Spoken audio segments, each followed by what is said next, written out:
आज हम लोग क्लास 12th इकोनॉमिक्स का एक बहुत बेसिक और सिंपल सा टॉपिक पढ़ने वाले हैं जो एग्जाम पॉइंट ऑफ व्यू से बहुत ज़्यादा इंपॉर्टेंट है, जिसका नाम है अर्थव्यवस्था की केंद्रीय समस्याएं। ठीक है, अर्थव्यवस्था की केंद्रीय समस्याएं जानने से पहले हमें एक टॉपिक के बारे में और जानना पड़ेगा जिसे हम कहते हैं चयन की समस्या।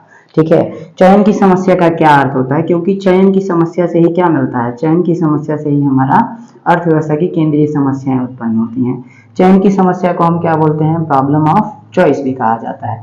चयन की समस्या को प्रॉब्लम ऑफ चॉइस भी कहा जाता है। प्रत्येक अर्थव्यवस्था के अंदर क्या होता है, देखिए हमारे यहाँ पे क्या होता है कि हमारे जो संसाधन होते हैं, हर संसाधन, जितने भी संसाधन होते हैं, अब संसाधनों को पहले जानना बहुत जरूरी है।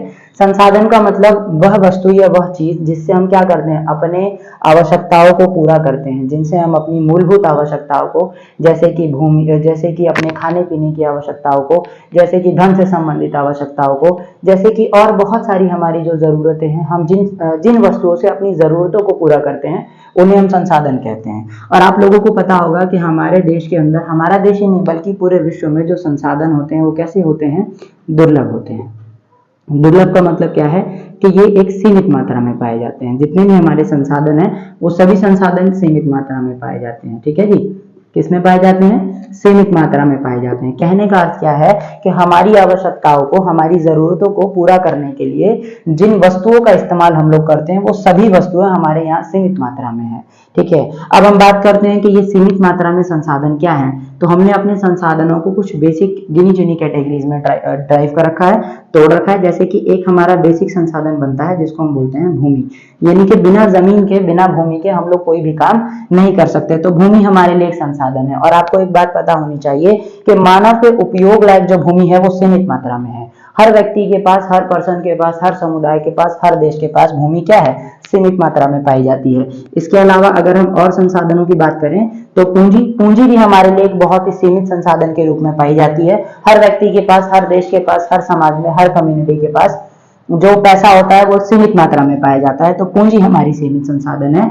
इसके अलावा उद्यम, उद्यम का मतलब किसी चीज का निर्माण करने के लिए जो हम फैक्ट्रीज डालते हैं, जो हम उद्योग लगाते हैं, उन्हें हम उद्यम की कैटेगरी में आते हैं। और ये भी हमारे पास बहुत सीमित मात्रा में पाए जाते हैं। इसके बाद हमारा लेबर यानी कि श्रम। श्रम का देखिए, श्रम का सीधा और साधारण अर्थ है कि किसी काम को करने के लिए जब हम किसी योग्य व्यक्ति या ऐसे व्यक्तियों की तलाश करते हैं जो किसी कार्य को, किसी भी तरह के काम को करने के लिए सक्षम होते हैं, उन्हें हम श्रम यानी कि लेबर कह देते हैं। और उनके कार्य के बदले में हम उन्हें पारिश्रमिक देते हैं, जिसको हम मजदूरी या अन्य भाषा में मजदूरी, दिहाड़ी या कोई भी दूसरे शब्दों के नाम से डिनोट किया जा सकता है, सैलरी भी कहा जा सकता है। तो हम उन्हें श्रम कहते हैं।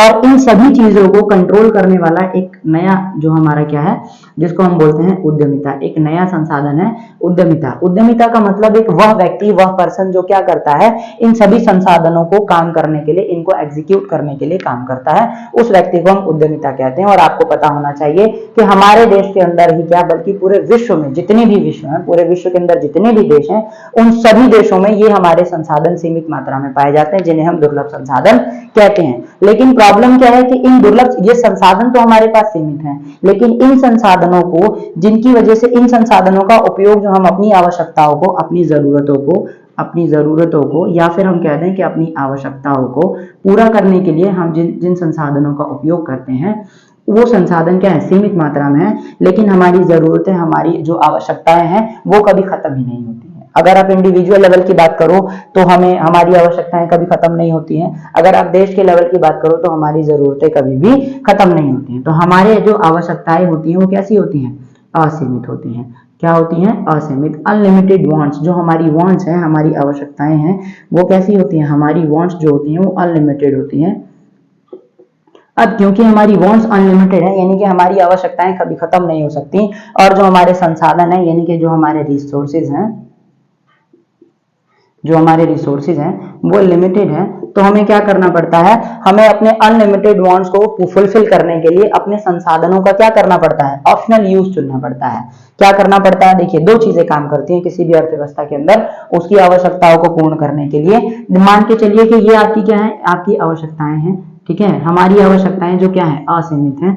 असीमित आवश्यकताओं के होने की वजह से हमें क्या करना पड़ता है, प्राथमिकता देनी पड़ती है, क्योंकि हम सभी आवश्यकताओं को एक बार में फुलफिल नहीं कर सकते। तो हमें असीमित जो हमारी आवश्यकताएं हैं जो कि असीमित है, उसमें से हमें क्या करना पड़ता है, चीजों को प्राथमिकता देनी पड़ती है, प्रायोरिटी देनी पड़ती है कि पहले मैं ये करूंगा फिर वो करूंगा। मान के चलिए एक व्यक्ति है जिसका नाम है ए, जिसकी टोटल इनकम जो है, उसकी टोटल इनकम है 20,000 रुपए।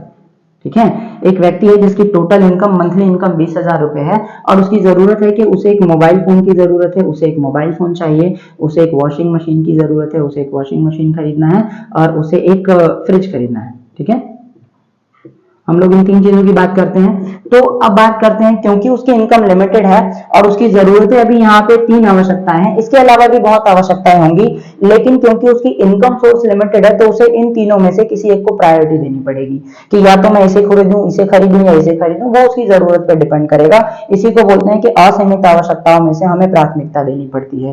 प्लस हमें क्या करना पड़ता है, इस 20,000 रुपए की, क्योंकि ये उसके लिए क्या है, एक रिसोर्स है। क्या है ये एक इनकम का रिसोर्स है और इस रिसोर्स को उसको क्या करना पड़ेगा, ऑप्शनल यूज करने पड़ेंगे। इस रिसोर्सेज के क्या करने पड़ेंगे, उसे ऑप्शनल यूज करने पड़ेंगे, यानी कि वैकल्पिक प्रयोग करने पड़ेंगे।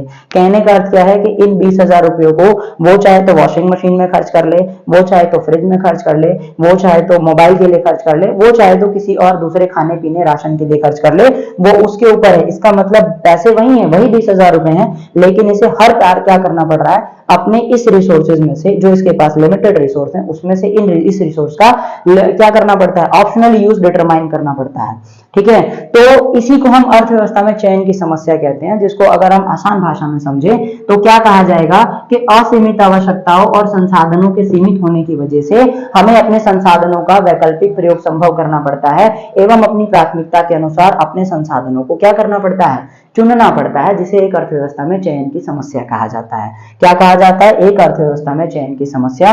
फिर से समझिए, हमारी जो असीमित आवश्यकताएं हैं, सेकंड, हमारी जो असीमित आवश्यकताएं हैं, यानी कि जितनी भी हमारी आवश्यकताएं हैं, ये सभी असीमित आवश्यकताएं, ठीक है, असीमित आवश्यकताओं में से, एक सेकंड, सीमित संसाधनों में से, जो हमारे सीमित संसाधन है, सीमित संसाधन एवं असीमित आवश्यकताओं के कारण, सीमित संसाधन एवं असीमित आवश्यकताओं में से हमें क्या करना पड़ता है, असीमित आवश्यकताओं में से हमें क्या करना पड़ता है, चुनना पड़ता है। किसको, अपने संसाधनों के वैकल्पिक प्रयोग को। इसी को हम एक अर्थव्यवस्था में चयन की समस्या कहते हैं। अगर हम इसको और आसान भाषा में कहें तो सीमित संसाधन एवं असीमित आवश्यकताओं के कारण संसाधनों के वैकल्पिक प्रयोगों को संभव करके हमें उन संसाधनों में से अपनी आवश्यकताओं के अनुसार चुनना पड़ता है, जिसे एक अर्थव्यवस्था में चयन की समस्या कहते हैं। और ये चयन की समस्या एक्चुअली में हर जगह है, हर अर्थव्यवस्था में चयन की समस्या चली आती है, जिसको हम और थोड़ा आसान डीप में समझते हैं कि देखिए, इन्हीं चयन की समस्या की वजह से एक अर्थव्यवस्था में केंद्रीय समस्याएं पैदा होती हैं।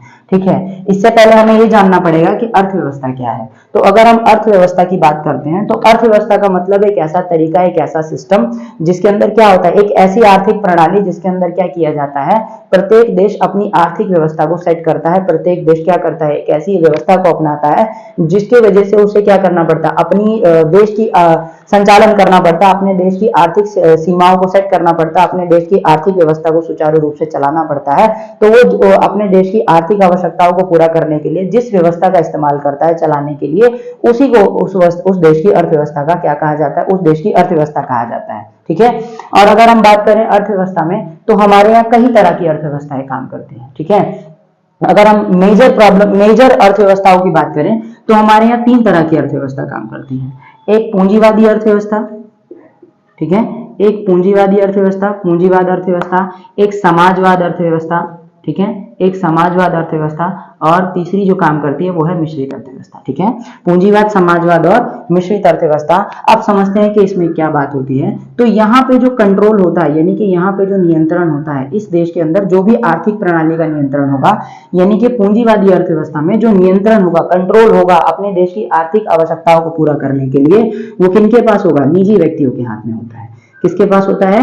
निजी व्यक्ति के पास होता है, यानी कि पूंजीपति लोगों के पास। जब उस एक देश की आर्थिक व्यवस्था की बागडोर होती है तो उस तरह की उस अर्थव्यवस्था को हम पूंजीवादी अर्थव्यवस्था कहते हैं। समाजवादी अर्थव्यवस्था में जो नियंत्रण होता है, आर्थिक प्रणाली का नियंत्रण, यानी कि आर्थिक व्यवस्था का जो कंट्रोल होता है वो सरकार के पास होता है। वो वहां की सरकार या सामाजिक जो शक्तियां होती हैं उन पे होता है, पब्लिक सेक्टर के पास होता है। उस तरह की अर्थव्यवस्था को हम समाजवादी अर्थव्यवस्था कहते हैं। और एक ऐसी व्यवस्था जिसके अंदर पूंजीवाद और समाजवाद, ठीक है, एक ऐसी अर्थव्यवस्था जिसके अंदर पूंजीवाद और समाजवाद दोनों तरह की अर्थव्यवस्थाओं के गुण पाए जाते हैं, ठीक है, उस अर्थव्यवस्था को मिश्रित अर्थव्यवस्था कहा जाता है। किसी को इसमें कोई डाउट? ठीक है, अब समझिए कि चाहे अर्थव्यवस्था आपकी कोई भी हो, चाहे वो आपकी अर्थव्यवस्था पूंजीवादी हो, चाहे वो अर्थव्यवस्था आपकी समाजवादी हो, चाहे वो अर्थव्यवस्था आपकी मिश्रित अर्थव्यवस्था हो, इन सभी के अंदर क्या होते हैं? जो संसाधन होते हैं वो सीमित होते हैं। इन सभी के अंदर जो संसाधन की मात्रा होती है, किसी भी देश के अंदर, किसी भी अर्थव्यवस्था के अंदर जो संसाधन की मात्रा होती है वो सीमित होती है। ठीक है, संसाधन की मात्रा सीमित होती है, लेकिन जो इस देश के अर्थव्यवस्था के अंदर जो आवश्यकताएं होती हैं, जो लोगों की आवश्यकताएं होती हैं, वो कैसी होती हैं? वो असीमित होती हैं। ठीक है, कैसी हो जाती हैं? असीमित आवश्यकताएं होती हैं। अब इन असीमित आवश्यकताओं, ठीक है, अब इन असीमित आवश्यकताओं और सीमित संसाधनों के बीच में हमें क्या करना पड़ता है? एक तालमेल बैठाना पड़ता है, उनको चुनना पड़ता है, चयन करना पड़ता है।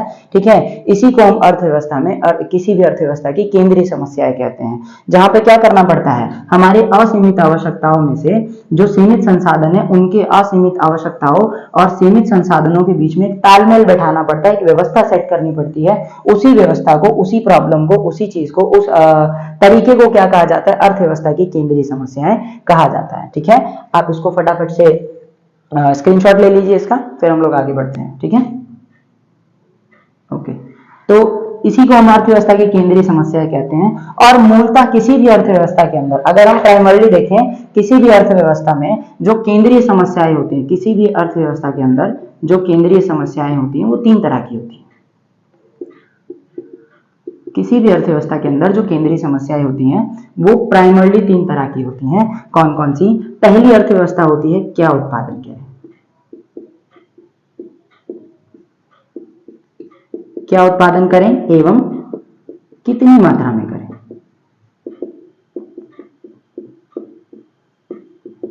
क्या उत्पादन करें एवं कितनी मात्रा में उत्पादन करें। दूसरी जो प्रॉब्लम होती है उसको बोलते हैं कैसे उत्पादन करें। ठीक है, कैसे उत्पादन करें। और जो तीसरी प्रॉब्लम होती है वो होती है किसके लिए उत्पादन करें।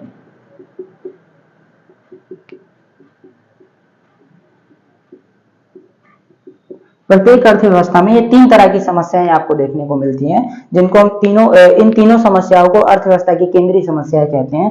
और यही केंद्रीय समस्या आपको तीन तरह की समस्याएं देखने को मिलेंगी। क्या उत्पादन करें, कितनी मात्रा में उत्पादन करें, कैसे उत्पादन करें और किसके लिए उत्पादन करें। क्या उत्पादन करें का मतलब what to produce and how much to produce. कैसे उत्पादन करें, हाउ टू प्रोड्यूस, एंड किसके लिए उत्पादन करें, फॉर whom टू प्रोड्यूस। ठीक, एक प्रत्येक अर्थव्यवस्था में तीन तरह की चीजें हमें देखने को मिलती है, और इन्हीं तीन तरह की चीजों को समझने, इन्हीं तीन तरह की समस्याओं को हम किसी भी अर्थव्यवस्था की केंद्रीय समस्याएं कहते हैं। क्या उत्पादन करें, कैसे उत्पादन करें और किसके लिए उत्पादन करें। क्या उत्पादन करें का मतलब, ये जो क्या उत्पादन करें एक ऐसी समस्या है जिसको हम कहते हैं चयन की समस्या। इसी को हम चयन की समस्या कहते हैं। क्यों?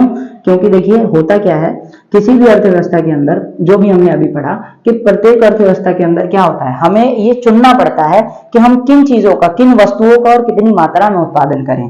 कहने का अर्थ क्या है कि क्योंकि हमारे पास किसी भी वस्तु को उत्पादन करने के लिए, किसी भी वस्तु के लिए जो उत्पादन के साधन होते हैं वो क्या होते हैं, सीमित मात्रा में होते हैं। उत्पादनों के साधनों की मात्रा क्या होती है, सीमित होती है। और इन सीमित मात्राओं की वजह से हमें क्या करना पड़ता है, प्रत्येक उत्पादन का एक वैकल्पिक प्रयोग संभव करना पड़ता है। और इन्हीं वैकल्पिक प्रयोगों को हम क्या कहते हैं, जो वैकल्पिक उपयोग होता है, क्योंकि हमें इनका ऑप्शनल यूज डिटरमाइन करना पड़ता है और इसी ऑप्शनल यूज को ही हम क्या कहते हैं, कैसे उत्पादन करें, क्या उत्पादन करें। ठीक है, इनको हम डिटेल में समझते हैं कि क्या उत्पादन करें, कैसे उत्पादन करें, किसके लिए उत्पादन करें। प्रत्येक अर्थव्यवस्था के अंदर ये जो 3 तरह की समस्याएं होती हैं, इन्हीं को हम डिटेल में समझते हैं कि कैसे क्या उत्पादन करें।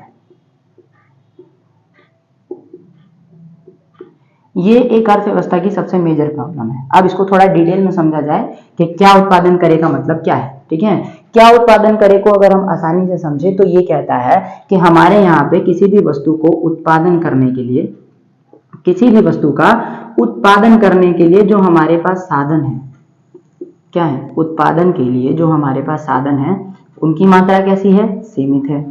अब क्योंकि इनकी मात्रा सीमित है तो हमें ये चुनना पड़ता है, क्या करना पड़ता है, हमें ये चयन करना पड़ता है कि हम अपने संसाधनों का उत्पादन किस तरह की वस्तु को उत्पादित करने में करें। ठीक है, अब अगर हम वस्तु की बात करें तो हमारे पास चयन होता है, ऑप्शंस होते हैं, क्या होते हैं, चयन होता है। जैसे हम ऑप्शंस की बात करें तो हमारे पास जैसे एक हो गया, हमारे पास ऑप्शन ए हो गया, हम इस तरीके का उत्पादन कर सकते हैं, हम इस वस्तु का उत्पादन कर सकते हैं और हम ऑप्शन सी वस्तु का भी उत्पादन कर सकते हैं। हमारे पास 3 ऑप्शन है। ऑप्शन ए का मतलब क्या है कि हम किस तरह की वस्तु का उत्पादन करें, क्या हम उपभोक्ता वस्तुओं का उत्पादन करें, कंज्यूमर गुड्स।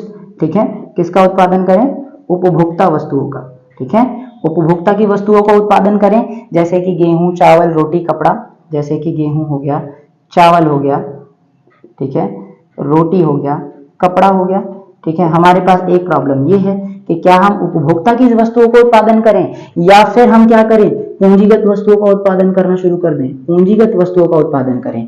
पूंजीगत वस्तुओं का उत्पादन का अर्थ क्या है कि हम ऐसी वस्तुओं का उत्पादन करें जिनसे हमारी क्या होगी, पूंजी बढ़ेगी। पूंजीगत वस्तुओं का मतलब वे वस्तुएं जो हम अपनी पूंजी को बढ़ाने के लिए इस्तेमाल करते हैं।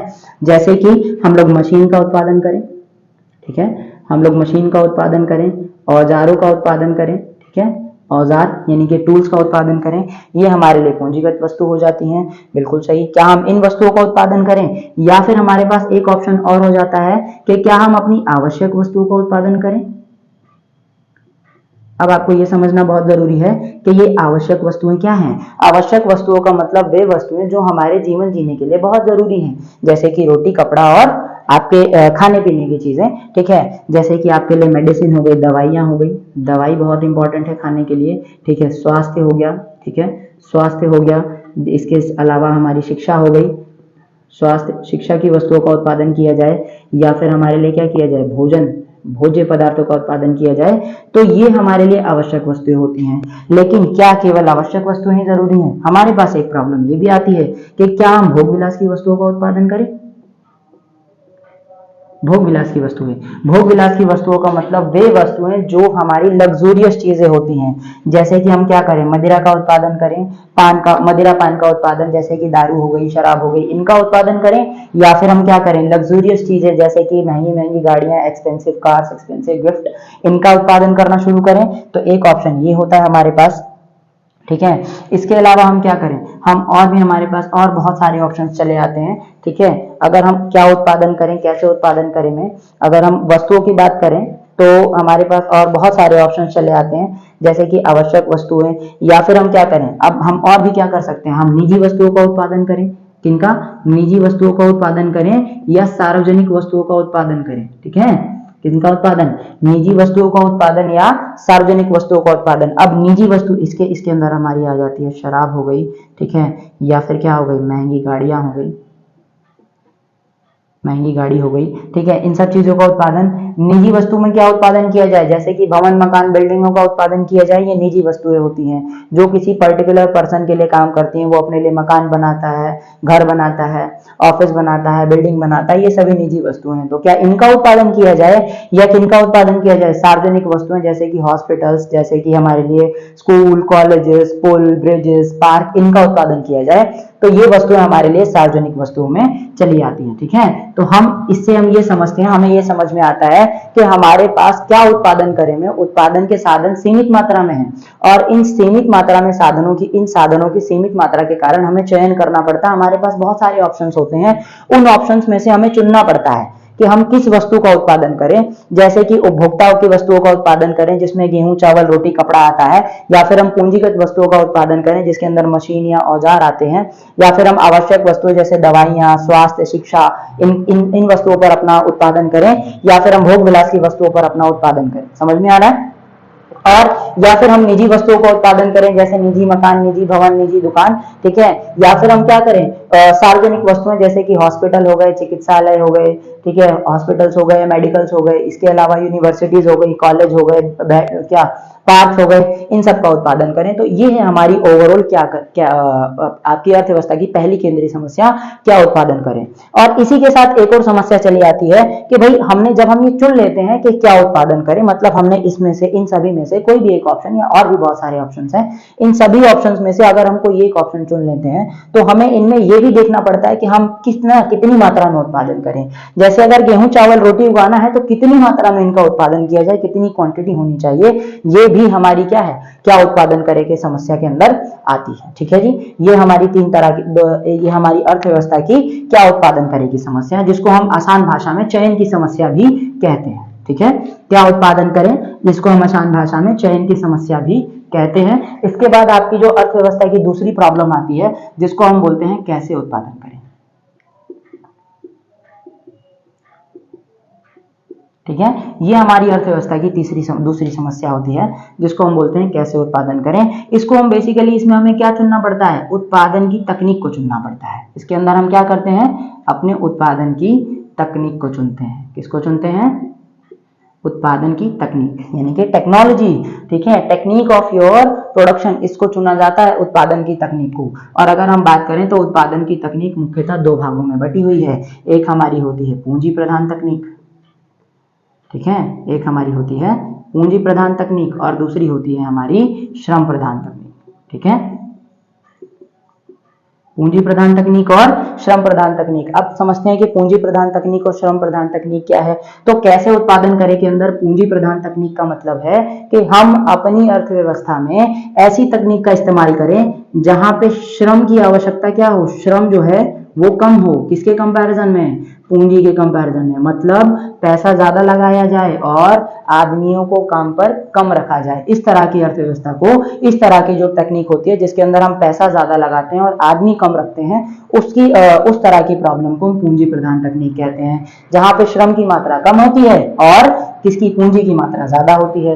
और पूंजी की मात्रा ज्यादा होने की वजह से हमारे उत्पादन की क्या हो जाती है, पूंजी की मात्रा ज्यादा होने से उत्पादन की तकनीक क्या हो जाती है, उत्पादन की तकनीक में उन्नति होती है। क्या होती है, उन्नति होती है, यानी कि उत्पादन की तकनीक बेहतर हो जाती है, विकसित हो जाती है। और जब हमारी उत्पादन की तकनीक विकसित हो जाती है तो हमारी जो जीडीपी है, ग्रॉस डोमेस्टिक प्रोडक्शन है, वो क्या हो जाता है, ग्रॉस डोमेस्टिक प्रोडक्शन बढ़ जाता है, यानी कि एक देश की राष्ट्रीय आय बढ़ जाती है। कहने का अर्थ क्या है कि कैसे उत्पादन करेंगे, अगर हम उत्पादन की तकनीक में पूंजी प्रधान तकनीक का इस्तेमाल करें, यानी कि पैसा ज्यादा लगाएं, ऑटोमेटिक चीजों का इस्तेमाल ज्यादा करें, लोगों को कम रखा जाए, तो उस देश की जीडीपी, उस देश की राष्ट्रीय आय, उस देश की जो इनकम है वो बढ़ना चालू हो जाती है। ठीक है, क्योंकि इसके अंदर लोग कम होते हैं और पूंजी ज्यादा लगी होती है। ठीक इसी की विपरीत होती है हमारी श्रम प्रधान तकनीक, जहां पे श्रम की मात्रा ज्यादा होती है, जहां पे हमारी श्रम की मात्रा ज्यादा होती है। किसके कंपैरिजन में, पूंजी की मात्रा से, यानी कि लेबर ज्यादा और पूंजी कम। अब लेबर ज्यादा और पूंजी कम, तो इससे क्या फायदा होगा, तो इससे फायदा ये होता है कि प्रत्येक अर्थव्यवस्था के अंदर, हर अर्थव्यवस्था के अंदर हमारा जो रोजगार होता है वो बढ़ जाता है, लोगों को रोजगार के अवसर ज्यादा मिलते हैं। आप खुद सोचिए कि हम एक ऐसी अर्थव्यवस्था का इस्तेमाल कर रहे हैं, हम एक ऐसी तकनीक का इस्तेमाल कर रहे हैं जिसमें लोगों को ज्यादा रखना है, पैसा कम लगाना है। तो लोगों को ज्यादा रखना है तो हम लोगों को काम पर रखेंगे, लोगों को काम पर रखेंगे तो लोगों को रोजगार मिलेगा। तो जिस अर्थव्यवस्था के अंदर रोजगार की बहुत समस्या है, वहां पे हमें इस तरह की तकनीक का इस्तेमाल कर लेना चाहिए। ठीक है, तो ये थी आपकी कैसे उत्पादन करें। अब आपका जो नेक्स्ट प्रॉब्लम आती है, फाइनल प्रॉब्लम जो है आपकी अर्थव्यवस्था के अंदर, किसके लिए उत्पादन करें, फॉर हूम टू प्रोड्यूस। ठीक है, ये हमारी एक अर्थव्यवस्था की तीसरी प्रॉब्लम है। ठीक है, अर्थव्यवस्था की केंद्रीय समस्याओं में ये हमारी थर्ड प्रॉब्लम है, किसके लिए उत्पादन करें। ठीक है, किसके लिए उत्पादन करें का सीधा और साधारण अर्थ है कि हम समाज के किस वर्ग के लिए उत्पादन करें, समाज के किस वर्ग के लिए उत्पादन किया जाए। क्योंकि हमारे समाज में बहुत सारे वर्ग हैं, ठीक है। हम अगर हम अपने समाज की बात करें तो हमारा समाज बहुत सारे अलग अलग वर्गों में बटा है, ठीक है। लेकिन अगर अपने समाज को मेनली दो भागों में बांटें तो हमारे समाज मेनली दो भागों में बटा है। एक होता है अमीर वर्ग, जिसको हम क्या बोलते हैं, पूंजीपति वर्ग, ठीक है। एक हो जाता है आपका पूंजीपति वर्ग, यानी कि कैपिटलिस्ट लोग, जो अमीर लोग होते हैं, रिच पीपल, क्या हो जाते हैं ये लोग, रिच हो जाते हैं। और एक हो जाते हैं आपके निर्धन वर्ग, निर्धन का मतलब गरीब लोग, ठीक है, जिसको हम बोल देते हैं पुअर। तो हम किसके लिए उत्पादन करें, रिच लोगों के लिए उत्पादन करें या पूंजीपति लोगों के लिए उत्पादन करें? अगर हम निर्धन लोगों के लिए उत्पादन करेंगे तो हमारा समाज, हमारा जो बेसिक अर्थव्यवस्था है वो हमारी क्या हो जाएगी। अगर हम गरीब लोगों के उत्पादन की बात करते हैं, इन लोगों के उत्पादन की बात करें, कि हम निर्धन वर्ग के लोगों की बात करते हैं, तो इससे हमारा सामाजिक कल्याण होता है। क्या होता है, जो हमारा समाज है इससे हमारा सामाजिक कल्याण बढ़ जाता है, ठीक है। इससे क्या होता है, सामाजिक कल्याण होता है। और जो निर्धन वर्ग के लोग हैं, निर्धन वर्ग के जो लोग हैं, उनका जीवन स्तर अच्छा हो जाता है। निर्धन वर्ग के लोगों का क्या हो जाता है, जीवन स्तर क्या हो जाता है, जीवन स्तर में सुधार हो जाता है। क्या हो जाता है, जीवन स्तर में सुधार होता है। और जब इनके जीवन स्तर में सुधार होता है तो अमीर और गरीब के बीच का जो फैसला है, अमीर और गरीब के बीच का जो अंतर है, अमीर और गरीब के बीच का अंतर क्या हो जाता है, वो कम हो जाता है, ठीक है। गरीब लोग और अमीर लोगों के बीच का जो अंतर है वो धीरे धीरे कम हो जाता है। इसका मतलब हमारी एक ऐसी अर्थव्यवस्था का विकास होता है जिसमें क्या होता है, समानता होती है, जिसमें इक्वालिटी होती है। किनके बीच में, गरीब लोगों के बीच में और अमीर लोगों के बीच में। ये तब है जब हम निर्धन लोगों की बात करेंगे। कब, जब हम अपनी अर्थव्यवस्था के अंदर एक अर्थव्यवस्था ये चुनेगी कि मुझे किस प्रॉब्लम में, मतलब किस जगह की अर्थव्यवस्था में हमें, मुझे किसके लिए उत्पादन करना है, ठीक है। और अगर हम बात करते हैं पूंजीपति लोगों की, तो अगर हम पूंजीपति लोगों के लिए उत्पादन करते हैं तो पूंजीपति लोगों के उत्पादन करने से हमारे देश का क्या होता है, औद्योगिक विकास होता है। क्या होता है, हमारे देश का औद्योगिक विकास होता है। और औद्योगिक विकास होने के कारण हमारे देश की जो राष्ट्रीय आय है, ठीक है, जो हमारे देश की राष्ट्रीय आय है वो बढ़ जाती है, ठीक है। हमारे देश की राष्ट्रीय आय में क्या हो जाता है, हमारी राष्ट्रीय आय बढ़ती है। हमारे देश का जो भी इनकम होता है, हमारे देश की जो भी सामाजिक इनकम होती है, राष्ट्रीय इनकम होती है, जिसको हम अपनी आसान भाषा में जीडीपी कहते हैं, वो बढ़ जाती है। लेकिन इसका एक ड्रॉबैक भी है। इसका ड्रॉबैक ये है कि अगर हम लोग क्या करते हैं, इस पूंजीपति वर्ग के लिए करते हैं, तो अमीर और गरीब के बीच का जो डिफरेंस है, difference between poor and rich people, वो दीवार और ज्यादा बड़ी होती जाती है, वो खाई और ज्यादा बढ़ जाती है। तो प्रत्येक अर्थव्यवस्था को ये तीन तरह की समस्याओं को क्या करना पड़ता है, सामना करना पड़ता है। इन्हीं तीन तरह की अर्थव्यवस्थाओं को हम एक अर्थव्यवस्था की केंद्रीय समस्याएं कहते हैं। और हमारे बिहार बोर्ड चाहे सीबीएसई बोर्ड के बच्चों के लिए दोनों में ही इस तरह की ये जो क्वेश्चन है वो एक इंपॉर्टेंट क्वेश्चन बनता है एग्जाम में 2 नंबर, या फिर आपका अगर लॉन्ग क्वेश्चन में आएगा तो लॉन्ग क्वेश्चन में मिक्स होके आता है, ठीक है। तो दोनों तरह के क्वेश्चंस में आपको ये देखने को मिल सकता है, ठीक है। अगर आपको वीडियो पसंद आई हो तो मेरे चैनल को लाइक करिए, शेयर करिए और सब्सक्राइब करिए।